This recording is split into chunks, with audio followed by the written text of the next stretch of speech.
tahun, Dunkin dibangun di Indonesia oleh satu perusahaan.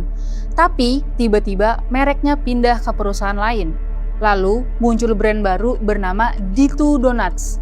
Produknya mirip, gerainya mirip, bahkan beberapa lokasi Dunkin berubah menjadi D2 Donut. Jadi sebenarnya ini merek yang sama atau bukan ya? Nah, jadi gini ceritanya. Dunkin pertama kali masuk ke Indonesia pada tahun 1985 melalui PT Dunkindo Lestari. Gerai pertamanya berada di Hayamuruk, Jakarta. Saat itu bahkan Starbucks belum masuk ke Indonesia, Jeko belum lahir, Krispy Kreme juga belum ada. Bisa dibilang Dunkin adalah salah satu brand donat Amerika pertama yang berhasil membangun pasar di Indonesia.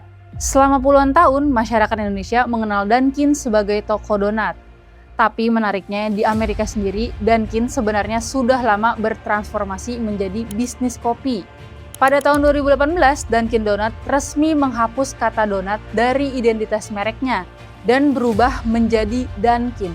Alasannya sederhana, sebagian besar penjualan mereka justru berasal dari kopi dan minuman, bukan donat.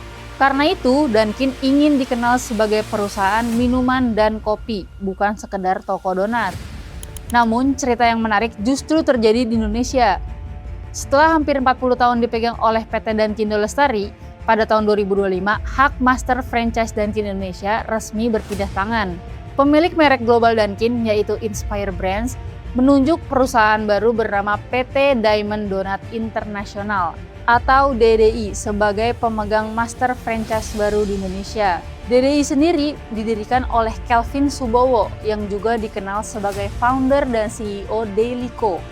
Artinya, mulai saat itu hak resmi untuk mengembangkan, membuka, dan mengoperasikan Dunkin Indonesia berada di tangan Diamond Donuts International. Tidak lama setelah pergantian franchise tersebut, muncul sebuah brand baru bernama D2 Donut. Yang membuat banyak orang bingung, beberapa gerai yang sebelumnya dikenal sebagai Dunkin mulai berubah menjadi D2 Donut. Bukan hanya itu, sebagian produk yang dijual juga terlihat sangat familiar bagi pelanggan lama Dunkin.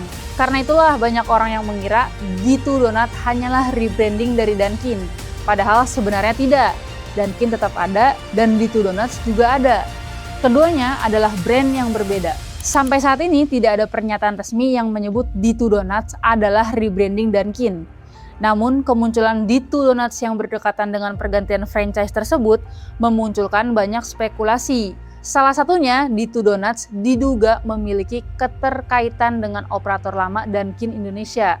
Kalau dugaan tersebut benar, maka situasinya menjadi sangat unik.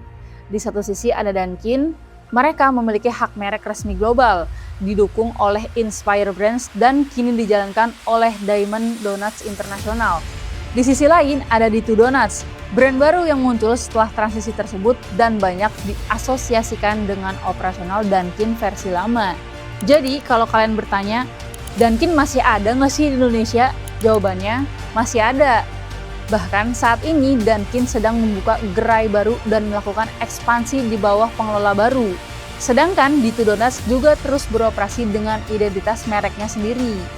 Kasus D2 Donuts dan Dunkin sebenarnya memberikan satu pelajaran bisnis yang menarik. Banyak orang mengira aset paling berharga dalam sebuah bisnis adalah toko, produk, atau resep. Padahal dalam bisnis franchise, aset yang paling berharga seringkali adalah hak atas merek. Karena walaupun kalian bisa membangun bisnis franchise selama puluhan tahun, bisa membuka ratusan gerai, dan bisa memiliki pelanggan setia, tapi ketika hak atas mereknya bukan milik kalian, suatu hari nama itu tetap bisa berjalan tanpa kalian. Nah, kira-kira brand apa lagi nih yang menarik untuk dibahas? Tulis di kolom komen ya.